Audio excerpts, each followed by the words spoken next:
بسم اللہ الرحمن الرحیم۔ نیت کی پاکیزگی۔ ہر انسان کی کوشش ہوتی ہے کہ اس کی نیت مخلص ہو، صاف ہو اور بغیر کسی لالچ کے وہ کام کرے۔ پر سوچنے کی بات یہ ہے کہ ہمیں کیسے پتہ چلے کہ ہماری نیت صاف ہے، ہم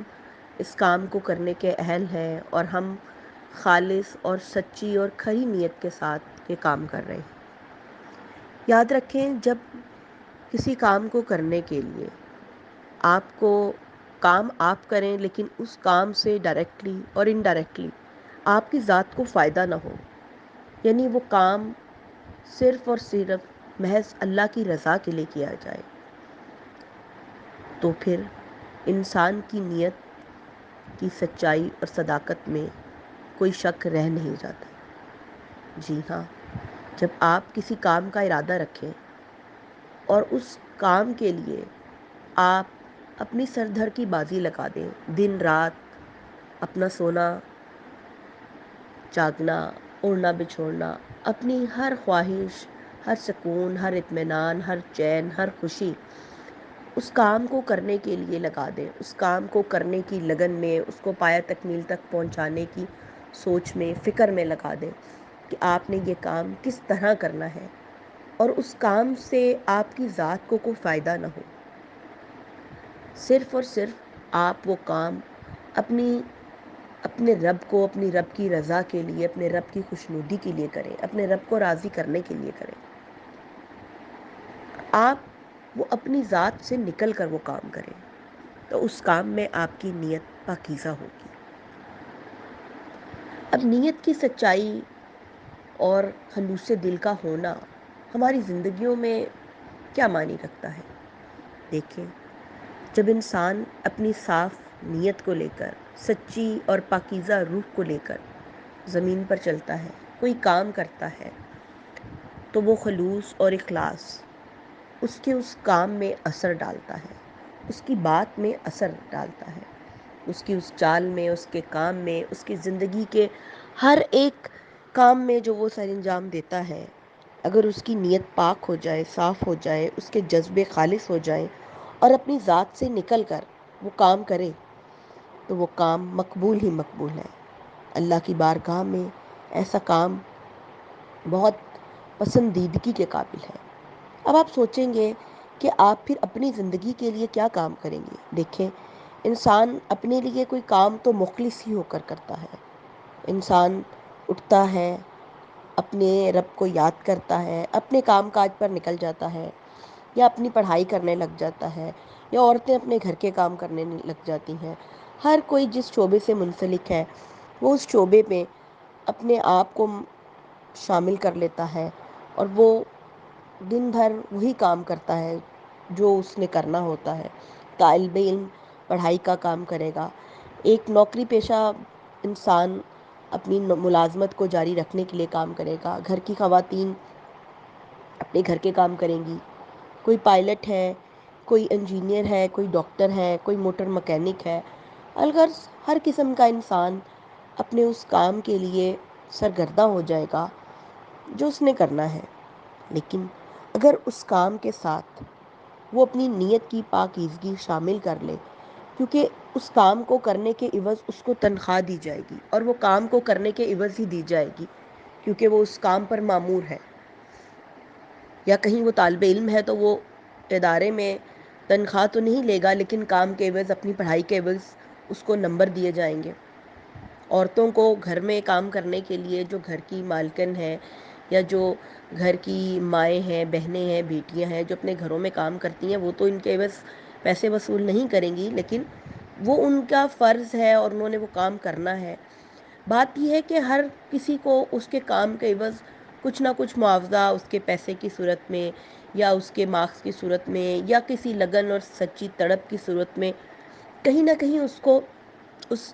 فرض کو انجام دینے کے لیے کہیں نہ کہیں اس کو معاوضہ تو ملے گا۔ لیکن اگر وہ اس معاوضے میں اپنے رب کی رضا اور منشا شامل کر لے کہ میرا رب کس طرح چاہتا ہے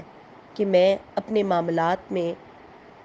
صحیح فیصلے کر سکوں، وہ اپنے ہر معاملے میں اپنے رب کو شامل کریں، اپنے رب کو سب سے پہلے رکھیں، جس طرح ہمارے نبی پاک صلی اللہ علیہ وآلہ وسلم کی اسوہ حسنہ کے اوپر ہم چلیں کہ ہم دیکھیں کہ بحیثیت باپ انہوں نے اپنی زندگی کیسے گزاری، بحیثیت شوہر زندگی کیسے گزاری، بحیثیت بیٹا زندگی کیسے گزاری، بحیثیت تاجر زندگی کیسے گزاری، بحیثیت انسان، بحیثیت دوست، یعنی زندگی کے ہر معاملے میں ہم نبی پاک صلی اللہ علیہ وآلہ وسلم کی سیرت کو سامنے رکھ کر اپنی زندگی گزاریں۔ اور اس کے بعد اب یہ دیکھیں کہ آپ اپنے معاملات میں ان شعبوں میں کس طرح ان کی کہی گئی باتوں کو لاگو کرتے ہیں، اور آپ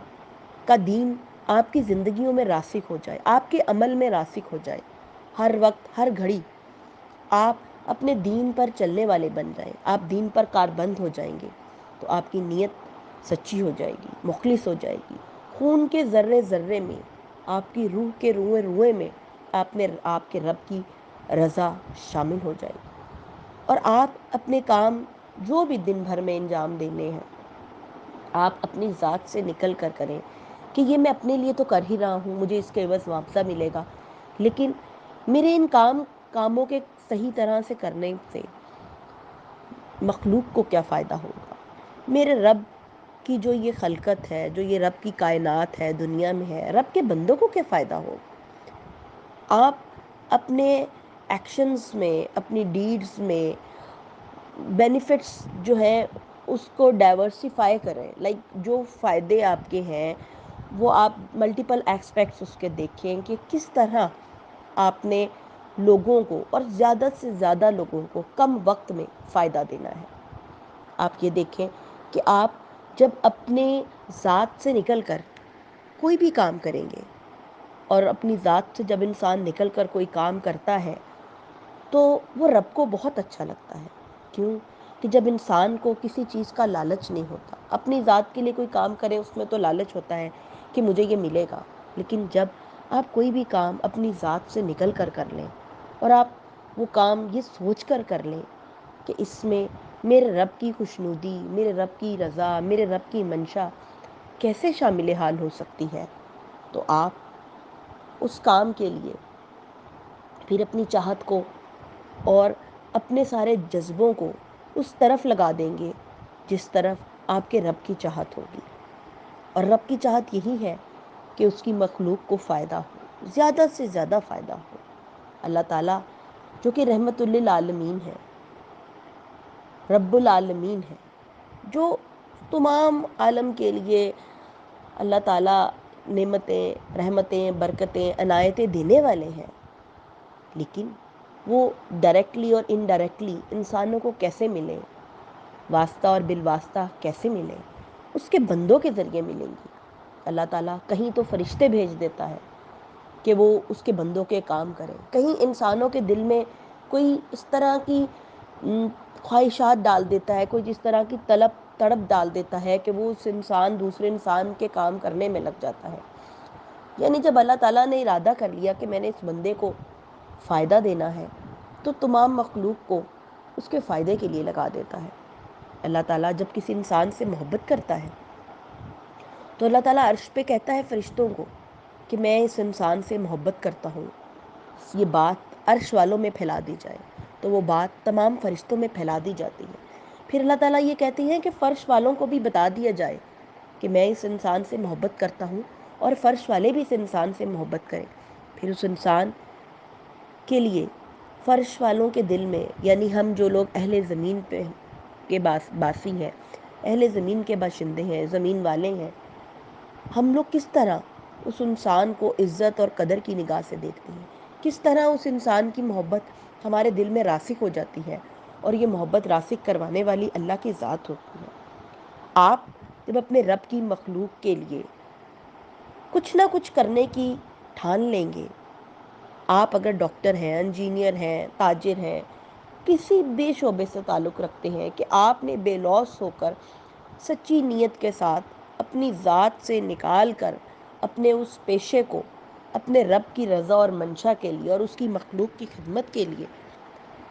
آپ نے جب اپنے آپ کو پیش کرنا ہے، تو پھر آپ کے اس کام میں،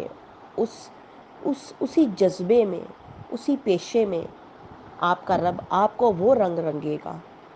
کہ آپ اپنی مثال آپ ہو جائیں گے. کیونکہ جب رب کی رضا اور منشا آپ کے پیشے میں شامل ہو جائے گی، آپ کے ارادوں میں شامل ہو جائے گی، تو پھر